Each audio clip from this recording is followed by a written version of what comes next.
Mesmo após 20 anos do lançamento do primeiro filme, como Shrek ainda faz sucesso? Como os filmes e personagens principais marcaram milhões de pessoas? Há vários aspectos inovadores que tornam a franquia única. É possível associar essa marca duradoura que a franquia teve na memória coletiva ao uso inteligente que a trama faz dos arquétipos, um conceito criado pelo psicanalista Carl Jung. Segundo Jung, padrões emocionais e comportamentais formam modelos que expressam o nosso inconsciente coletivo. Ele acreditava que as pessoas eram definidas por certas características, as quais perpetuam ao longo das épocas. Essas tradições passadas e padrões de comportamento formam nossas personalidades, os nossos arquétipos. Por exemplo, o arquétipo do herói, aquele que vence os seus objetivos. Ele frequentemente busca reprimir a sombra a fim de alcançar o bem da sociedade, lembrando os príncipes de contos de fadas. Sombra é outro arquétipo que consiste em características que escondemos das outras pessoas. Nós não as aceitamos e elas ficam reprimidas no nosso inconsciente. Muitas vezes esse arquétipo é representado nos vilões das histórias. Nessa análise dividida em três partes, nos debruçaremos sobre os arquétipos presentes na construção dos protagonistas Shrek, Fiona e os variados vilões ao longo da saga. Ao assistir Shrek, repare que há arquétipos representados nos personagens principais, como um reflexo da sociedade. O filme começa mostrando uma história de conto de fadas que estamos acostumados desde criança, com princesas e príncipes, mas é interrompida brutalmente com uma página rasgada e usada como papel higiênico. Ao longo do filme, percebe-se críticas aos contos de fadas. Por exemplo, o personagem principal é um ogro verde que toma banho de lama e usa lesmas como pasta de dente. Essa representação e a apresentação de Shrek dá a entender que ele é o vilão da história, principalmente quando ele assusta os caçadores. Mas diferente das nossas expectativas, Shrek é um herói. Fora dos padrões? Mas é. Seus problemas começam quando o pântano, seu lar, é invadido por personagens de contos de fadas expulsos de suas casas por Lord Farquaad. Se aproveitando da situação, Farquaad convence Shrek a resgatar a princesa Fiona, com a qual o nobre precisa se casar para ser rei. Em troca, o Lorde garante a paz no pântano ao ogro. Durante a viagem para resgatar a princesa que vive numa torre resguardada por um dragão, Shrek é acompanhado por um burro falante que insiste em fazer amizade com ele apesar das tentativas do ogro de mandar o burro embora. Durante os diálogos com seu novo melhor amigo, que está determinado a conhecer mais sobre ele, vemos o quanto o personagem principal é complexo. A aparência rude do ogro, fora do padrão de beleza, é condenada pela sociedade, que está tão focada na feiura que não vê as outras camadas. O interior do ogro, Shrek chora, sente medo, experimenta o sentimento da rejeição e de incapacidade. O ogro veste a camada de hostil, que representa a masculinidade, como apresenta a psicanalista e professora Eliane. Bom, durante a série dos filmes Shrek, a gente vai se deparando com um homem que vai passar por uma série de fases e de crises existenciais, refletindo sobre a sua masculinidade e sobre a questão do homem na sociedade e a construção dessa imagem social que ele precisa manter. Bom, ele é um ogro que no começo dos filmes, que é o filme um, ele é dono da própria terra, ele não tem nenhuma paciência para ter amigos, ele quer se manter isolado porque ele não se enquadra nas normas sociais vigentes, ele precisa manter a sua violência, a sua ogridão, porque é isso que esperam dele. É isso que o macho alfa faz, né? Ter essa ogridão e sensibilidade normaliza Shrek, alguém com muitas facetas, alguém como todos nós. Para esconder suas inseguranças e fraquezas, Shrek acostumou-se a ser um ogro. Outro aspecto do personagem é poder abrir mão do romantismo e da etiqueta, mas ele também é visto a realizar gentilezas e doces declarações a Fiona. Não esperamos que durante o resgate o cavaleiro acorde a princesa sacudindo e sem beijo, e também surpreende um ogro entregando flores à princesa, com quem se casa no fim do filme. Com essas características, Shrek aproxima-se do arquétipo fora da lei, um selvagem que gosta de assustar os outros e viola as normas e regras culturais para o seu próprio bem, para esconder suas inseguranças, mas também para o bem dos outros. Como proteger o burro em confrontos com o exército do Lord Farquaad. Ao longo dos filmes, percebemos que Shrek tem obstáculos para enfrentar suas fraquezas e desafios com relacionamentos. No segundo filme, o desafio para Shrek não é simplesmente conhecer seus sogros, mas todo o choque de realidades diferentes, alguém marginalizado, um ogro entrando no universo da realeza. Esse conjunto escancara as dificuldades que Shrek tem com relacionamentos, principalmente com o pai da Fiona.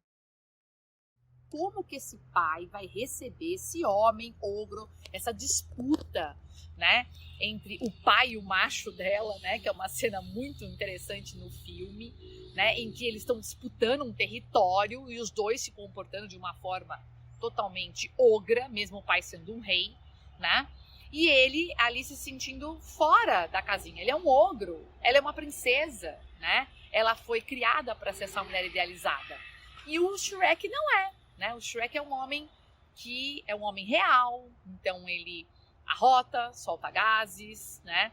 Ele mora numa casa isolada, no meio de uma floresta, porque as pessoas não aceitam quem ele é. E constroem que ele é sempre um cara que deve aterrorizar, que deve transmitir o medo, né? E ele, na verdade, é um homem sensível, mas que ele precisa construir esse arquétipo da maldade para manter essa relação e tal. Para não se sentir deslocado e agradar Fiona, Shrek deixa de ser ogro, um fora da lei, e recorre para se enquadrar na sociedade através da beleza. A grande questão é que o Shrek também vai começar a se questionar. Será que ele não deveria mudar também? Então ele vai buscar uma das poções e vai se transformar nesse homem, né, estereotipado, bonito, com o seu alazão para salvar essa princesa. Nesse filme, Shrek passa a representar o arquétipo O Amante, que se torna cada vez mais atraente para agradar os outros, tanto em termos físicos quanto emocionais. Mas o ogro percebe que esse ideal de homem não é o que Fiona deseja. Fiona se apaixona por ele pela sua essência e não aparência. A franquia Shrek pode ser interpretada como etapas da vida do adulto. O primeiro filme é o amor e o casamento. O segundo é conhecer a família com suas desavenças. E o terceiro filme são os filhos. Além disso, Shrek enfrenta o drama da possibilidade de ser rei após o falecimento de seu sogro. No começo do filme, mostra como ele tenta se encaixar no universo da realeza. Dessa vez, o arquétipo do amante, com o objetivo de agradar os outros e atender às expectativas, não aparece pela aparência e sim pelo comportamento. E ele vai entrar numa crise pessoal. Qual é a crise dele? Ele tem que resolver dois problemas. Não quer ser rei, acha que não consegue isso, ele precisa ir em busca de um novo rei. Ele vai atrás de quem? Vai ser trazido para o filme Rei Arthur. Em contato com esse Arthur, ou o Merlin, o Shrek, em busca dessa masculinidade, entra numa crise existencial imensa. Por quê? Porque a Fiona, na hora que ele está partindo para ir em busca do Rei Arthur, anuncia para ele: eu estou grávida. E aí, naquele momento, ele entra numa crise. Meu Deus, eu vou ser pai. Como que eu vou lidar com essa situação? Então a gente vai acompanhar a fragilidade masculina. Né? No filme é apresentada a crise desse personagem, que se preocupa como ele vai educar, como ele vai fazer com esses filhos, de que modo ele vai conseguir educá-los, de que maneira ele vai conseguir realmente suprir as necessidades da sua família. Então aparece um personagem que tem medo, né? Um homem muito mais real do que os idealizados nos contos de fada.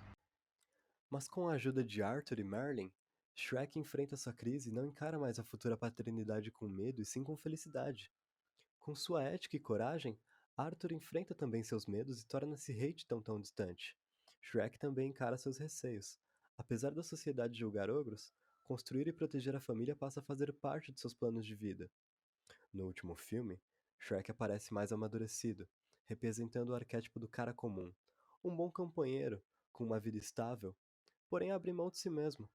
Os bebês nasceram e a rotina do casamento começa a acontecer. Ele precisa colocar o lixo para fora, cuidar da casa, da mamadeira, e todo dia é a mesma coisa com 3 crianças pequenas. O casamento se desgasta, a sexualidade também. Ele adora as crianças, mas ele fica com muita saudade do seu momento de ser solteiro. E aí ele deseja isso. Quem aparece na história? O antagonista Rumpelstiltskin. E na hora que ele aparece, esse personagem é lançado à sua sombra, ao seu lado obscuro, né? Que é o desejo da negação das responsabilidades familiares. Ele perde tudo. Perde os filhos, a Fiona, o amor, é solteiro, mas agora ele não tem aquilo que realmente dava sentido para a vida dele. Só que ele só percebe.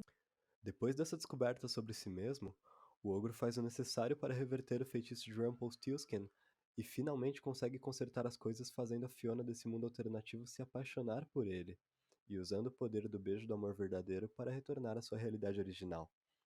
Se no primeiro filme Shrek busca se manter distante no mundo idealizado dos contos de fada, e nos dois seguintes tem uma relação conflituosa com seu lugar na corte, tanto quanto parte de uma família e parte da realeza.